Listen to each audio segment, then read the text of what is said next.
여러분, 드디어 밝혀졌습니다. 그 정체를 알 수 없었던 거대한 악기, 팔척기. 그 이름 아래 숨겨진 진실은 다름 아닌 왕가의 피로 얼룩진 과거였습니다. 그리고 이제 우리는 이 이야기의 시작점으로 돌아갑니다. 대체 왜 팔척기는 강철에게 원한의 화살은 왕가를 향하라고 했던 걸까요? 지금부터 그 13화의 비극과 진실을 완전히 파헤쳐 보겠습니다. 드라마 귀궁 13화 리뷰 14화 뇌피셜 지금 시작합니다. 팔척기는 왕가를 호위하던 무사 청금이었습니다.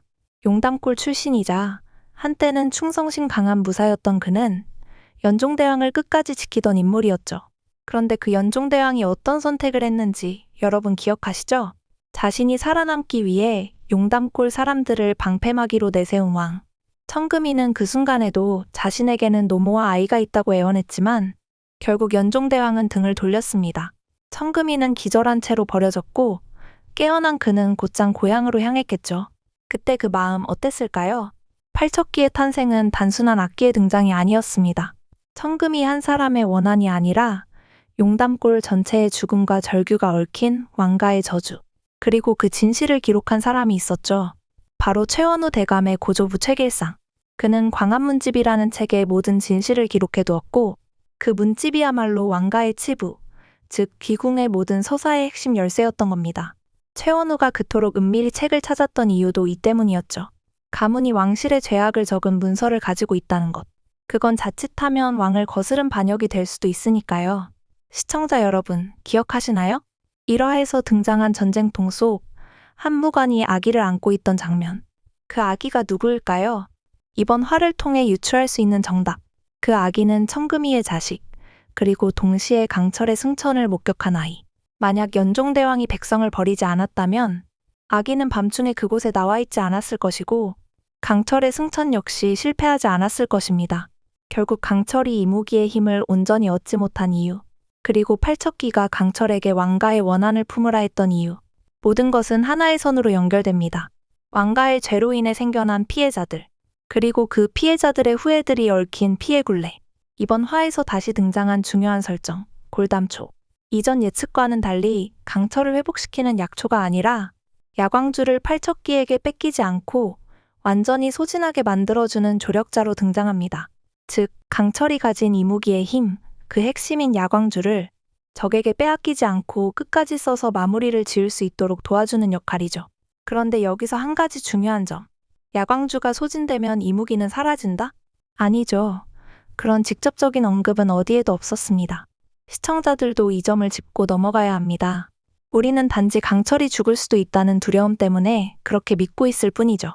오히려 이번 회차에서 보여준 암시는 다릅니다. 강철이 야광주를 끝까지 써서 팔척기를 무찌른다면 이무기의 힘은 잃게 되더라도 인간으로서 살아남을 가능성이 열린다는 것. 이건 곧 귀궁의 설정이 단순한 귀신 대 인간의 구도를 넘어서 이무기에서 인간으로의 전환이라는 새로운 서사를 보여주겠다는 복선으로 읽힐 수 있습니다. 여기에 골담초는 단순한 약재가 아닌 운명을 바꾸는 매개체로 작용하고 있는 것이죠. 야광주가 상징하는 운명이 소진되었을 때 남는 것은 파멸이 아니라 새로운 선택, 강철의 인간성일 수 있다는 희망 말입니다. 강철이 단순히 귀신을 물리치는 존재가 아니라 자신의 존재 이유를 새롭게 만들어 나가는 전환점이 되는 순간이었습니다. 이제부터 강철은 이무기로 싸우는 존재가 아니라 자신의 의지로 누군가를 지키기 위한 존재가 되어가는 것이죠. 그리고 충격적인 사실. 윤갑의 기호는 풍산과 팔척기의 계략이었습니다. 팔척기는 윤갑의 혼을 뱉어낸 후 그 원한을 이용해 경기석을 무력화하고 열이와 강철 사이를 갈라놓으려 했죠. 하지만 현재 윤갑의 몸 안에는 윤갑의 혼과 강철의 혼이 공존하고 있는 듯 보입니다. 예고편에서 열이에게 백년해로 하자는 장면. 그게 과연 강철일까요? 아니면 윤갑일까요? 열이는 혼란에 빠질 수밖에 없겠죠. 그리고 왕 이정이 윤갑을 안았을 때 윤갑이 고통스러워한 이유는 바로 경기석 때문이었죠. 풍산이 윤갑을 조종해 왕의 경기석에 액체를 뿌리게 하려는 장면. 하지만 중요한 순간 강철의 혼이 잠시라도 돌아와 그것을 막는다. 이건 아주 강력한 다음화 전개 예측 포인트입니다. 10일 후 청금이가 죽은 지 100년째 되는 날. 그날 열리는 천도제. 호패를 갖고 천도제를 올려도 팔척기는 원한을 거두지 않을 것입니다. 왜냐면 이 이야기는 단순한 제사로 끝날 수 있는 이야기가 아니거든요. 여리는 결국 가섭스님과 함께 화덕차사를 소환하려 시도할 것이고, 팔척기는 그 소환 직전까지 여리를 위협할 겁니다. 하지만 그 순간 강철이 나서서 야광주를 사용하고 화덕차사가 약해진 팔척기를 저승으로 데려가는 결말. 이건 단순한 예상이 아니라 지금까지의 모든 복선과 13화의 상징적 장면들을 정리한 결과입니다. 정리해보면 13화는 기궁 세계관 전체를 관통하는 중심축을 드러낸 회차였습니다.